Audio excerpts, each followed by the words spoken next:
passage of the GST as the monsoon session kicks off today. We caught up with some members from India Inc. as well as some political watchers as well as taxmen to find out what they are expecting. To arrive at different rates of taxation is going to take time, and let's not underestimate that. I don't think it will go as smoothly as we all think. That it's just not the bill which is the end of GST.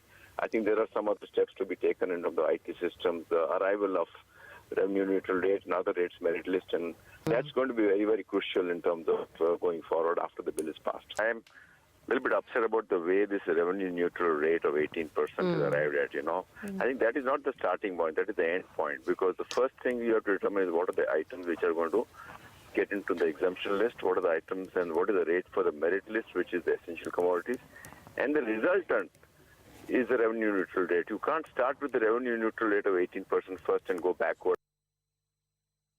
There is a change in the tonal quality of the manner in which the Congress leaders are talking today on GST. The fight between the states and the center is going to get more intense even as the GST will be rolled out. So therefore, you need a GST council that actually is constituted truly in the spirit of cooperative federalism, where the states have equal voice just as the center, and if not more, because the center will have to have the veto power, but the states must feel comforted by the fact that they have an adequate representation in the GST council, because after all, you need to have a federal structure, and this tax is going to be federal, so therefore you need a proper functioning effective GST council.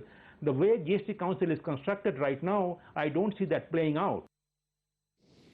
So I for one believe it will pass.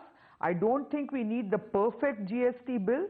I think we need to start with a reasonable GST bill and build on it. There are state-related, taxation issues that also need to be basically addressed. So it's a very, very complex, area which really is going to take time to resolve. So I think we should get started at least on coming out with the GST bill and then let all the mechanistic aspects then play out later on. All right, then, before we move on, then just pull up the India chart.